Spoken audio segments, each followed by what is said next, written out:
Okay. Enjoy the shower. 6 feet. Okay. It's outdoors. Good? Okay.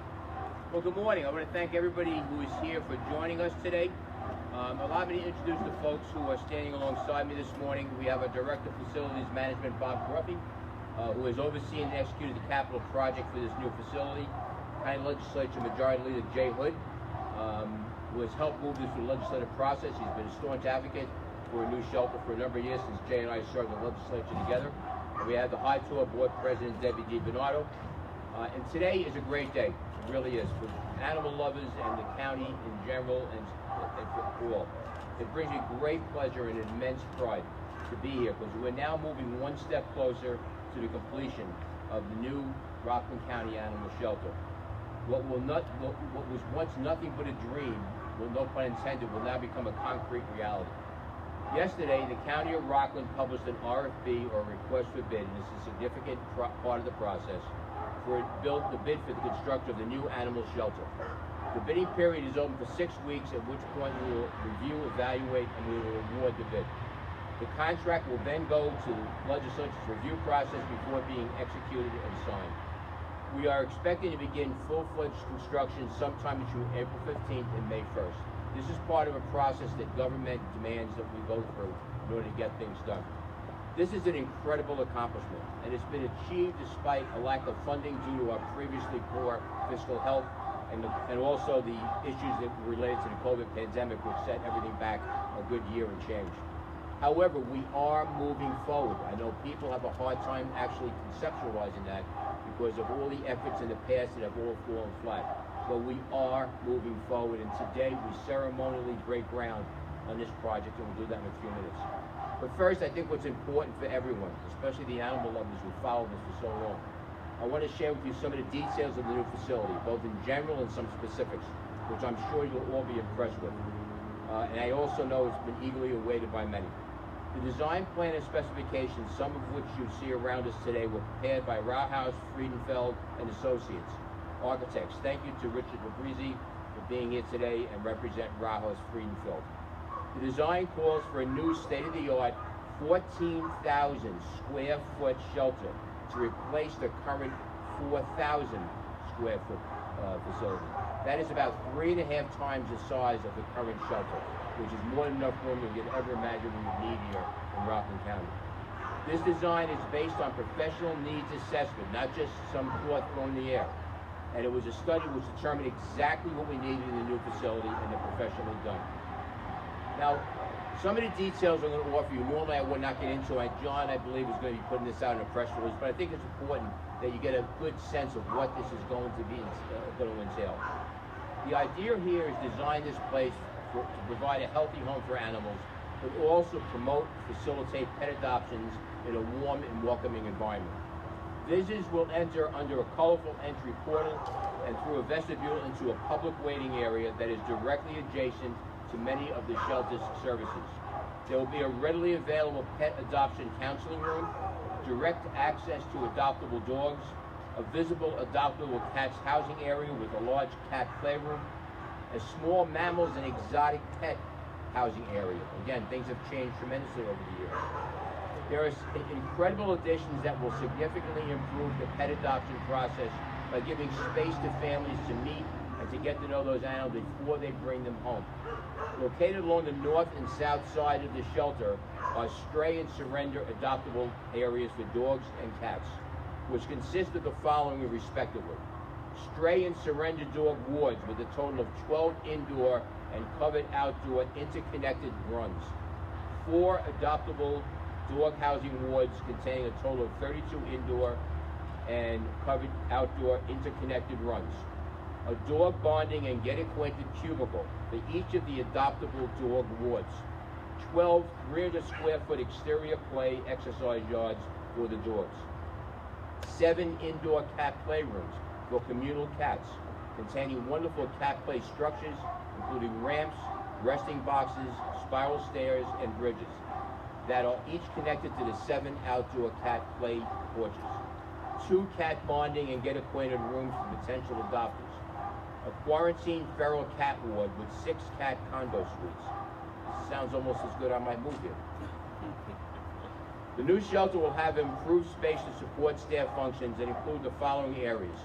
Temporary dog holding with 2 large cages and 2 runs. Temporary cat holding with 10 cages. Separate food prep and bathing areas for dogs and cats. Multiple storage areas. Administrative areas and a staff break room. The new shelter will also contain a veterinary medical area that will contain the following. A central treatment room, a pharmacy, a diagnostic lab, 1 exam room, and 1 surgery room for spay and neuter procedures. To the back of the shelter, separated from public visitation, as well as adoptable animal housing and quarantine and isolation areas for dogs and cats that are accessible via the facility's veterinary medical area. These areas contain the following. A quarantine dog ward with 2 indoor and covered outdoor interconnected runs.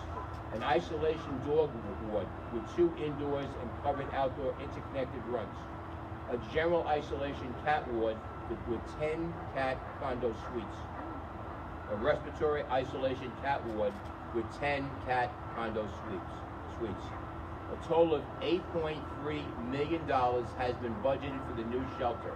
I want to be very clear about this. Unlike other efforts to build a shelter, most of it came from the legislature, both from Legislator Hood and also myself and others. This is a fully funded effort. There is no going back. And if you hear what we're doing here, the difference between what we have now and what we will have in not that long of a time from now is an amazing change in the efforts we have. It's all the things that we would love to have, and we are going to have them. But that $8.3 million has been budgeted for the new shelter, and the funding was secured by a number of sources. $472,578 from the High Tour Animal Shelter Fund. Bear in mind, first I want to thank the donors who believed in High Tour's effort for contributing the money, because originally there was about $350,000 that was in that account.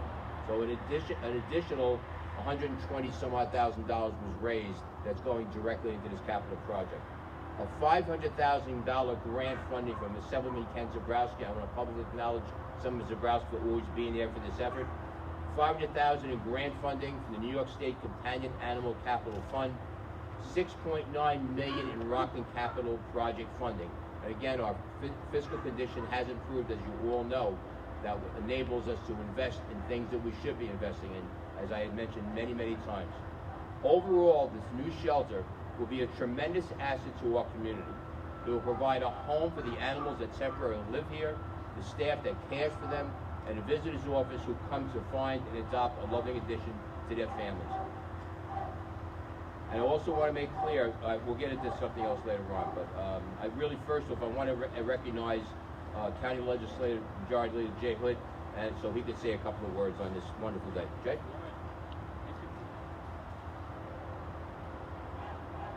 Well, gotta have these. I didn't print mine as big as yours did. Thank you, County Executive Day. Good morning, and it's great to see everybody here today. I'm here to represent the legislature and our chairman, Alden Wolf, who's been a big advocate of this. However, he couldn't be here today. Rockland County's animal shelter is about to get a new leash on life, so to speak. All right, it's a little corny.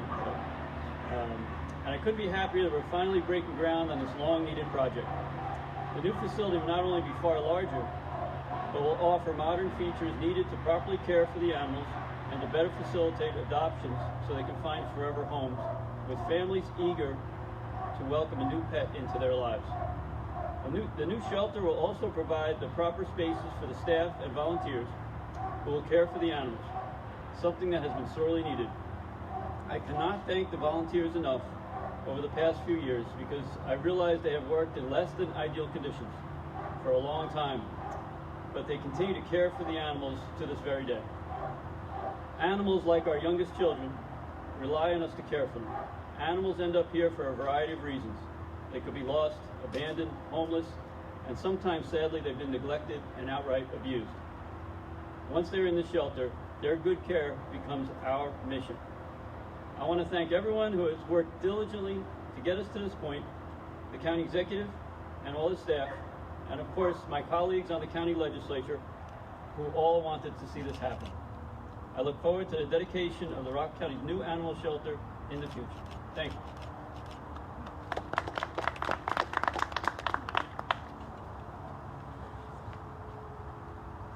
Okay, before we conclude and officially break ground, I would like to thank everyone who's helped us move forward in this process. Rockland County is taking the lead in this critical shared service, ensuring that the towns will not have the burden of building their own shelters or finding alternative plans at a significant cost. There's a clear savings for residents and victory for the animals that we all care about. And again, that is really something that's, we've done the shared service approach on this matter. It just made very good common sense to build one animal shelter for the entirety of our county, because the towns, all 5 towns, have a requirement, since they license, they have to take care of dogs. So that's their responsibility. In order to do that, they're going to have to either build their own shelter or find an alternative place to go. The central location really made so much sense as was driven it, and the cost to local taxpayers is significantly reduced, because at the end of the day, when we put our resources together, and it makes for a lesser payment to be by local taxpayers as far as the responsibility towards their animals. And while I know that this has taken a long time, the state-of-the-art facility was worth waiting for, and getting it right for our residents and for the animals we care for. And with that, I just really want to, one thing I will offer up is that I think we're looking at the spring where we should be able to complete the necessities as it relates to getting the actual groundbreaking. And I think, Bob, we talked about 16, 14 months or so?